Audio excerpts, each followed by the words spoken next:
Hi, the new Spacejunkers Corporation has recently been added to TerraTech, and with it came a lot of new blocks. And in this video I'm going to test out the blocks' strength and weight, the speed of the wheels, the power of the weapons, and I'm going to test the new scrap type of crafting that Spacejunkers has. In most cases, less weight is better because if you're trying to build an airplane, having less weight would make it a lot easier to take off. And also you would move faster with less weight. So if you weigh the blocks, you can see that the lightest block is the Venture block at 7.5 tons. The Better Future 1 block is the second lightest at 0.90 tons. The GSO 1 block is the standard block and it weighs exactly 1 ton. The GeoCorp basic block weighs 8 tons, but it's also 8 times the size. And the GeoCorp mini block weighs 4 tons, making it exactly the same weight as the GSO 1 block. Spacejunkers 1 block weighs the same amount as the GSO 1 block. The Reticule Research 1 block weighs 1.25 tons. And the heaviest of all, the Hawkeye block, weighs 1.5 tons. I know that the weight is measured in tons because GeoCorp has a block, the GeoCorp block magnet, and it says it weighs 22 tons. And if you weigh it on a scale, it says it weighs 22 of whatever the unit of measurement is, so that means that it's tons. Typically, if a block is larger, it weighs twice as much, like the GSO 2 block weighs 2 tons. But this isn't true for some of the GeoCorp blocks, because the GeoCorp, the big one block, should weigh 4 times as much as the GeoCorp regular block, but it weighs 24 tons, so it weighs slightly less than 4 times as much, even though it's 4 times the size. If you weigh the larger Spacejunkers blocks, you can see that the 2 block doesn't actually weigh twice as much. It weighs the exact same amount. So when compared to a Venture 2 block that weighs twice as much as a Venture 1 block, it's actually lighter, even though Venture is typically the lightest block. And it gets even better with the Spacejunkers 4 blocks, because if you weigh that, you can see that it only still weighs a ton. So with Spacejunkers, a block being bigger doesn't actually mean that it's heavier, because they're probably more hollow. So if you want to build a large airplane, you should probably use Spacejunkers 4 blocks, because they're so much lighter for their size when they're large.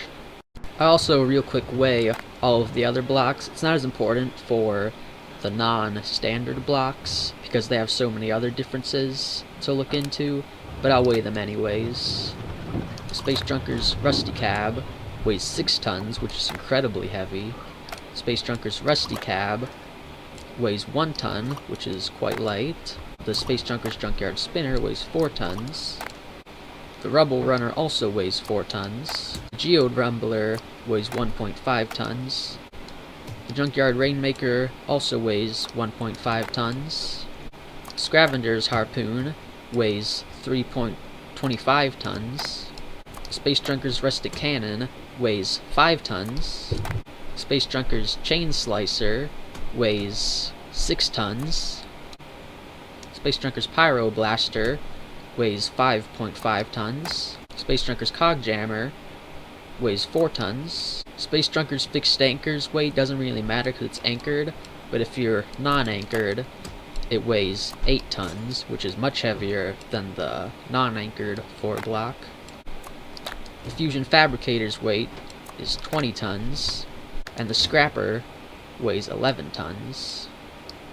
Testing the durability of a block is a lot harder than testing its weight, because we don't have a scale for that. The only way to test it is to shoot it and count how many bullets it takes to destroy. You should use a weapon that has less damage per bullet, because if a weapon does a lot of damage per hit, it can end up doing a lot more damage than necessary to destroy the block, so you can't tell exactly how much health it has.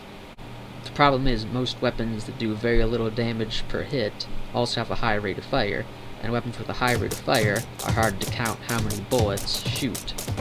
I did some wiring to control how fast the bullet shoots, so it will shoot a little bit slower, so I'll be able to count it a little easier. There's probably a way that you can make the wires automatically count how many times the bullet fires, but that's very complicated and I don't know how to do that. And usually, if if a block has less weight, it also has less health to make it more fair. So we'll start with the Venture 1 block. 1, 2, 3, 4, 5, 6, 7, 8. So it took 8 shots to destroy the Venture 1 block, and it's the lightest block. The Better Future 1 block has a little bit more weight than the Venture 1 block, so that should mean that it also has more health. So let's just count how many bullets it takes to destroy this one. 1, 2, 3, 4, 5, 6, 7, 8, 9, 10. So it does take slightly more hits to destroy it. And now slightly heavier than the Better Future 1 block is the GSO 1 block, so let's see how much damage that does.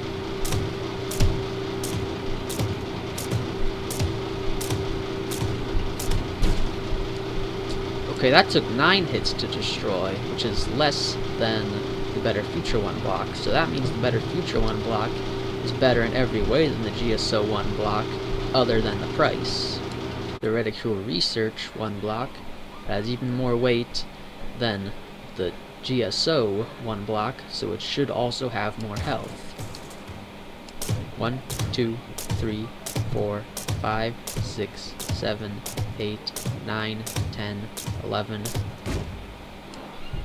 Okay, it took 11 hits to destroy, but it flashed for a little bit, so it shot 13 times. So the Ridicule Research 1 block is slightly better than the Better Future 1 block, because it has more health, but it also has quite a bit more weight, so it might not be worth the extra health. The Hawkeye block is the heaviest, so it's also likely the most durable, and I'm quite sure it is, so let's see how much durability it has. 1, 2, 3, 4, 5, 6, 7, 8, 9, 10, 11, 12. Okay, it only had 12 hits, so that's slightly better than all the rest, but it's probably not worth that extra weight at all. So I think the best block is probably the Better Future 1 block, unless you want the very most durable block from Hawkeye, or the very lightest block from Venture. But let's see how good the health to weight ratio is for the Spacejunkers block. The Spacejunkers 1 block weighs exactly the same amount as the GSO 1 block, and it's also more expensive, so it better have more health, otherwise it would be completely useless. So let's see how much health it has. 1, 2, 3, 4, 5, 6, 7, 8, 9, 10, 11, 12. Okay, it's equal in durability. So the Spacejunkers 1 block is equal in durability to the Hawkeye 1 block, and equal in weight to the GSO 1 block. It's possible that the Hawkeye block is slightly more durable, because it might just be that this block was barely able to take another hit, and this weapon finished it off. But the Hawkeye block might have had slightly more health remaining, so against other weapons it might be slightly different in health. But with about as much health as a Hawkeye block, and the weight of a GSO block, the Spacejunkers block is actually the best durable block in the game.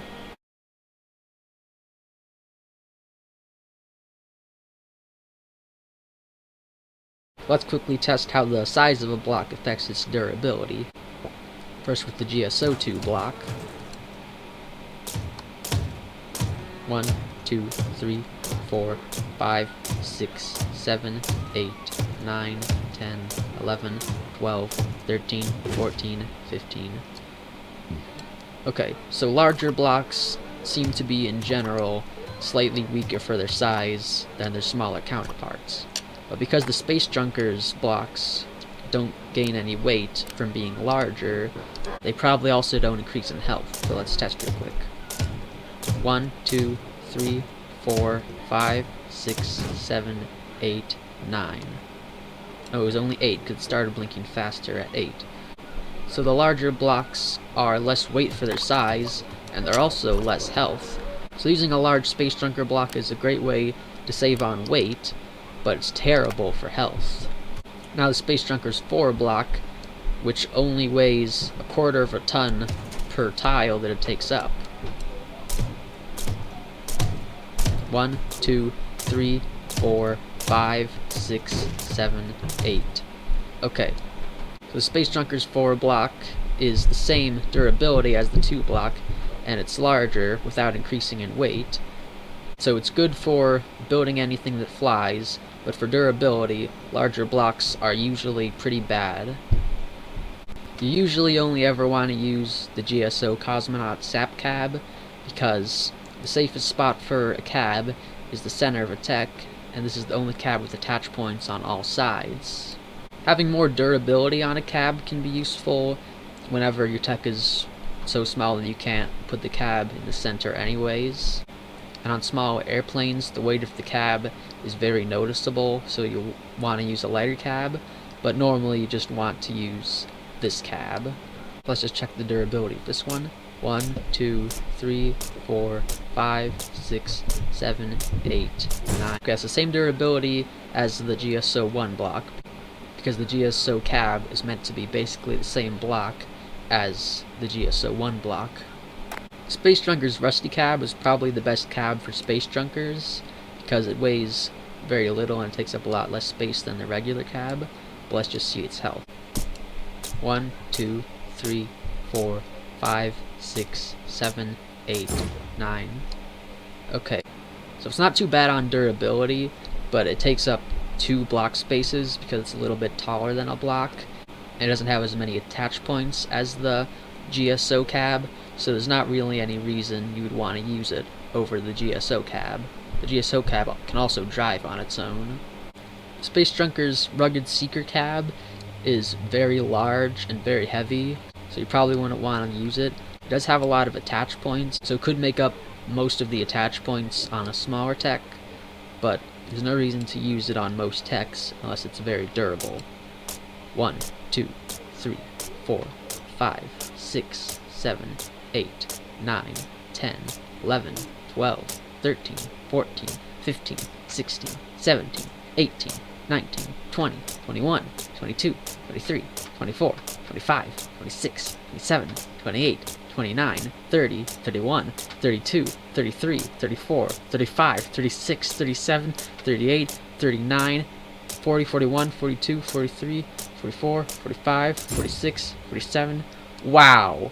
Okay, that's the most durable cab in the entire game, as far as I know. So, probably the best cab ever. I take back all the bad things I said about it. The durability is definitely worth it. Okay, that's going to be the end of this video. I'm going to make 1 or 2 more videos about the guns and wheels and about all the fabricating.